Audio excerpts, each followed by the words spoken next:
ελληνικό και ξένο ρεπερτόριο. Πρόκειται για την 22η συνάντηση ερασιτεχνικών θειάσεων Αιγαίου, η οποία πραγματοποιείται με τη στήριξη της Γενικής Γραμματείας Αιγαίου και νησιωτικής πολιτικής. Είναι κυρίως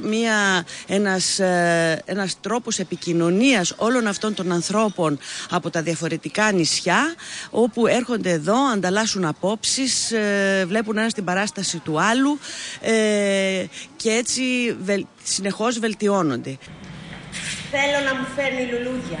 Θέλω να μου είναι πιστή. Θέλω να μου είναι πιστός. Θέλω να περιποιείτε τους φίλους μου. Βαρέθηκα πια πίτσα και σουβλάκια στα μάτια. Και μαμάκες. Αλλά πού θα μου πάει? Εγώ θα τον αλλάξω, αφού τον αγαπώ.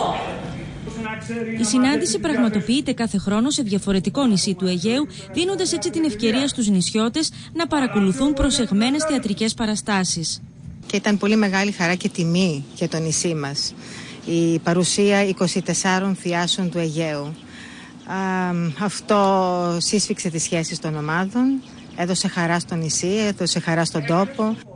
Ο θεσμός της συνάντησης έχει γίνει μεταξύ άλλων αφορμή να ευαισθητοποιηθούν οι αρμόδιοι φορείς για τη δημιουργία ή τη βελτίωση πολιτιστικών υποδομών στα νησιά του Αιγαίου.